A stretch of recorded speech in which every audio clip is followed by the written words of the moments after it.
4 de abril. Convertida ou adestrada? Não imitem o comportamento e os costumes deste mundo, mas deixem que Deus os transforme por meio de uma mudança em seu modo de pensar. Romanos capítulo 12, versículo 2. Temos uma cachorrinha chamada Mel. Ela é uma Spitz alemã, dócil, tranquila, muito fácil de cuidar. Está acostumada com sua rotina em casa e com a ração de sempre. Mas basta sentir o cheiro de carne para que seu instinto se aflore. Ela se transforma, rodeia a mesa, late e pede um pedaço. Às vezes a gente até cede. Isso me faz lembrar de um evento recente. Estávamos à mesa quando alguém fez um comentário duro. Fiquei surpresa com o tom.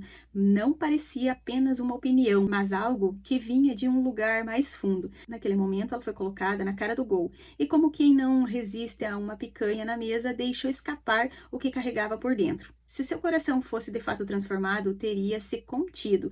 Em nossa caminhada, isso pode acontecer também. Podemos estar acostumadas a orar, a servir, a parecer piedosas, mas basta a aprovação certa, a ocasião favorável e o velho eu ressurge. É por isso que Romanos capítulo 12, versículo 2 é tão claro.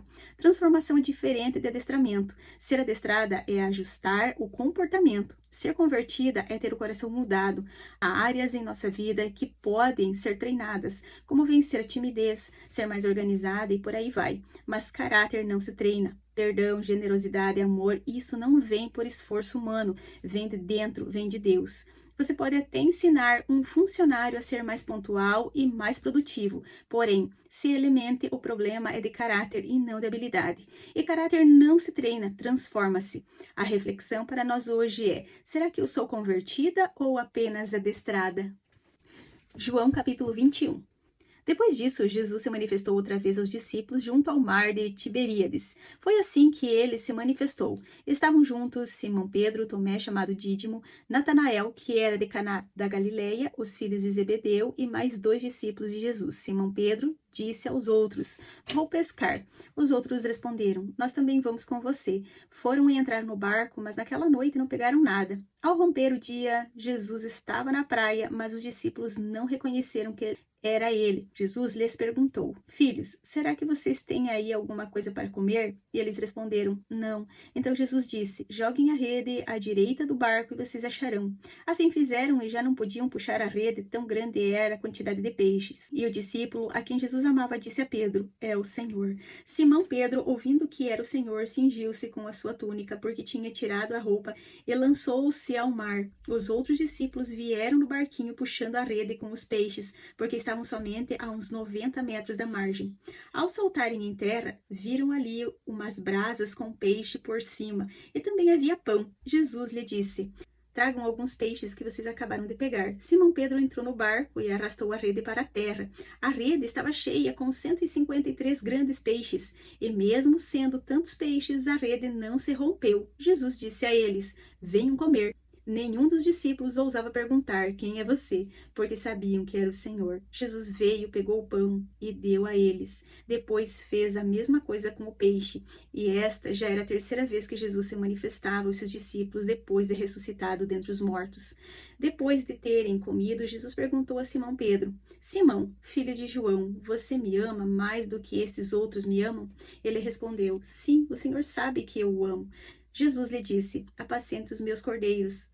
Jesus perguntou pela segunda vez: "Simão, filho de João, você me ama?" Jesus respondeu: "Sim, o Senhor sabe que eu o amo." Jesus lhe disse: "Pastoreie as minhas ovelhas." Pela terceira vez, Jesus lhe perguntou: "Simão, filho de João, você me ama?" Pedro ficou triste por Jesus ter perguntado pela terceira vez: "Você me ama?" E respondeu: "O Senhor sabe todas as coisas, sabe que eu o amo." Jesus lhe disse: "Apacente as minhas ovelhas. Em verdade lhe digo que quando era mais moço, você se cingia e andava por onde queria. Mas quando você for velho, estenderá as mãos e outros o cingirá e o levará para onde você não quer ir." Jesus disse isso para significar com que tipo de morte Pedro havia de glorificar a Deus. Depois de falar assim, Jesus acrescentou: "Siga-me." Então Pedro, voltando-se, viu que o discípulo a quem Jesus amava vinha seguindo. Era o mesmo que na ceia havia se reclinado sobre o peito de Jesus para perguntar: "Senhor, quem é o traidor?" Ao vê-lo, Pedro perguntou a Jesus: "Senhor, e quanto a este?" Jesus respondeu: "Se eu quero que ele permaneça até que eu venha, o que você tem com isso? Quanto a você, siga-me. Então se espalhou entre os irmãos a notícia de que aquele discípulo não morreria. Ora, Jesus não tinha dito que tal discípulo não morreria, mas se eu quero que ele permaneça até que eu venha, o que você tem com isso? Este é o discípulo que dá o testemunho a respeito destas coisas e que as escreveu. E sabemos que o seu testemunho é verdadeiro. Há, porém, ainda muitas outras coisas que Jesus fez. Se todas fossem relatadas por uma, penso que nem no mundo inteiro caberiam os livros que seriam escritos. Aleluia! Deus abençoe.